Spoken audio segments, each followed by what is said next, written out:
1510년경 코페르니쿠스는 지동설을 주장합니다. 당시 프톨레마이오스의 천동설, 즉 태양을 비롯한 우주 전체가 지구를 중심으로 돈다는 사고가 2000년 동안 정설이었습니다. 그리고 그게 교회의 교리와 맞아떨어지면서 당연한 것으로 여겨졌죠. 하지만 실측을 기반으로 사실은 그렇지 않다라고 생각했던 코페르니쿠스는 기어이 그걸 입 밖에 꺼내고 맙니다. 그러니까 잘못된 거짓의 기반 위에 세워진 세계가 무너지는 한이 있더라도 사실은 밝혀져야 된다. 그리고 그런 사실 위에 새로운 세계를 구축할 수 있다. 이제 우리는 이런 걸 코페르니쿠스적인 사고의 전환이라고 합니다. 12장 현실성의 정복이라는 챕터에서 르네상스가 본격적으로 시작되는데 15세기에 이르면 미술가들에게도 이런 비슷한 태도들이 엿보이기 시작합니다.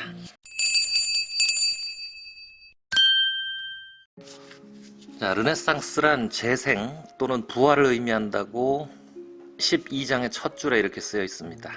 그러면 도대체 뭐가 되살아난다는 뜻일까요? 르네상스가 이탈리아 지역에서 시작됐다는 건 우연이 아닙니다. 거기 다시 되살려야 될 만한 뭔가 대단한 게 있으니까 부활을 했겠죠. 바로 고대 로마, 헬레니즘 시절의 유산입니다.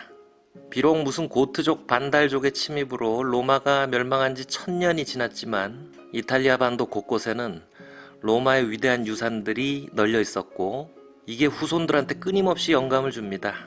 아니 생각을 해보세요. 수백 년 이전의 유적들이 지금 뼈다구만 남아있는데도 현재 자기들이 사는 집보다 더 거대하고 뛰어난데 무슨 생각을 가졌겠습니까? 다시 저걸 한번 복원해 봐야 할 텐데 라는 생각을 늘 가질 수밖에 없었죠.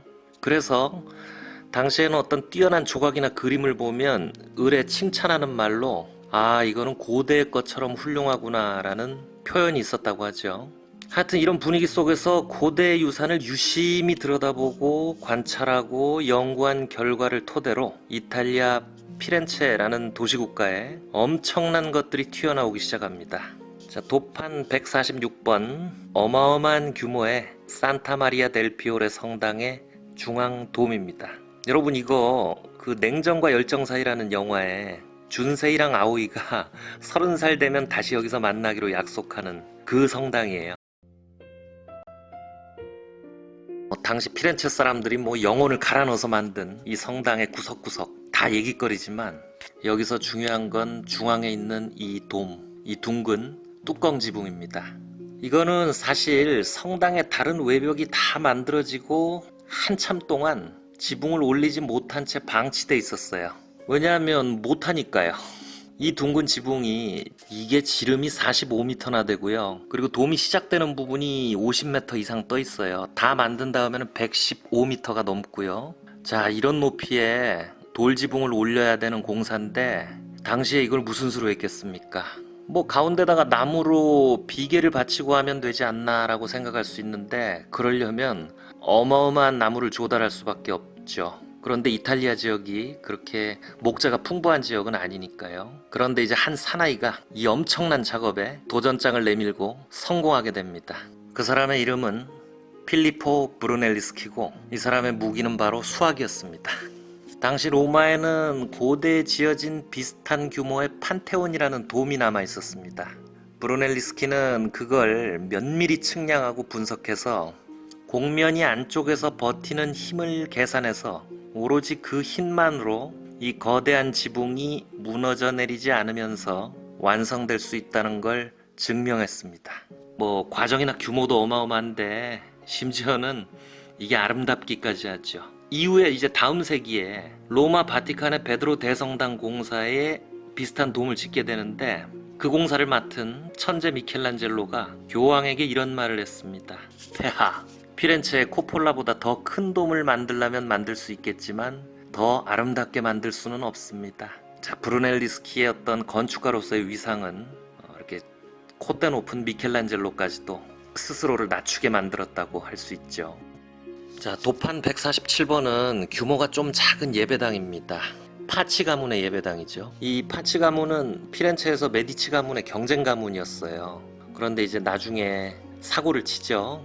그리고 이제 망하는데, 자, 이 건물은 규모는 작지만 기존의 어떤 고딕식 건물과는 완전히 달라요. 자, 실내를 보시면 장방형의 네 벽은 아치로 골격을 이루고 있죠. 그 위에 아치의 정점에 원형의 지붕을 올렸습니다. 뭐 이렇게 대각선으로 가로지르는 뭐 고딕식의 크로스볼트 이런 건 안 보이죠.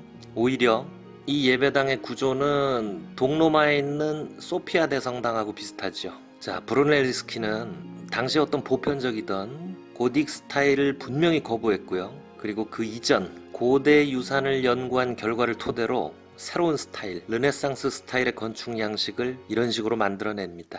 자, 이제 브루넬리스키는 피렌체의 젊은 예술가들한테 엄청난 영향력을 행사하는 큰형님이 됩니다. 그리고 이 사람의 어떤 과거 로마 유적에 대한 면밀한 분석, 그리고 수학적인 접근 방식이 화가들한테도 영향을 주게 되죠. 자, 그런 영향을 보여주는 작품이 도판 149번 마사치오의 성 삼위일체입니다. 이게 지금까지 알려진 바 어떤 현대적인 원근법을, 투시도법이라는 그 원근법을 적용한 가장 오래된 그림이에요. 이게 피렌체의 산타마리아 노벨라 성당에 있는 벽화인데 그 명성에 비해서 실제 가보면 손상도 굉장히 심하고 크기도 작고 그래요. 그래서 좀 실망스러울 수도 있을 겁니다. 뭐 그림이 화려할 것도 없죠. 그런데 뭔가 질서정연한 화면의 가운데 하나님이 있고 그 앞에 십자가에 못 박힌 인물은 그리스도죠. 성부와 성자 사이에 성령을 상징하는 흰 비둘기가 있습니다. 그래서 작품명이 이제 삼위일체가 되는 거예요. 십자가 아래 있는 두 인물은 오른편은 사도 요한이고요. 왼편은 성모 마리아님입니다. 자, 성모 마리아는 화면 밖에 우리를 응시합니다. 자, 봐라 이것들아 하는 그런 느낌을 주면서 굉장히 생기를 불어넣죠. 그 책에서는 이 부분을 아주 웅변적이고 인상적이다 라고 평합니다. 자, 이 기둥 밖에 기도를 하고 있는 두 인물은 이 그림이 그려질 수 있도록 후원한 도미니코 렌지 부부입니다. 자, 이제 이 그림의 원근법에 대해서 말해 볼게요. 하나님의 뒤쪽 어두운 천장을 보시면 깊은 심도를 느낄 수 있습니다. 이 그림은 바닥의 중앙에 소실점을 두고 천장에 있는 무늬들이 뒤로 갈수록 사라지듯이 표현되어 있죠. 구도 역시 수학적으로 아주 정확히 계산된 거고요. 이전 시대에도 원근법에 대해서 알긴 알았어요. 그런데 먼 건 작게 그리고 가까운 건 크게 그린다 정도였지 이 그림처럼 이렇게 체계적으로 원근법을 적용한 예는 없었습니다. 자, 다음은 조각이에요. 도판 151번 역시 브루넬리스키의 패거리에 속했던 도나텔로의 성 게오르기우스 상입니다.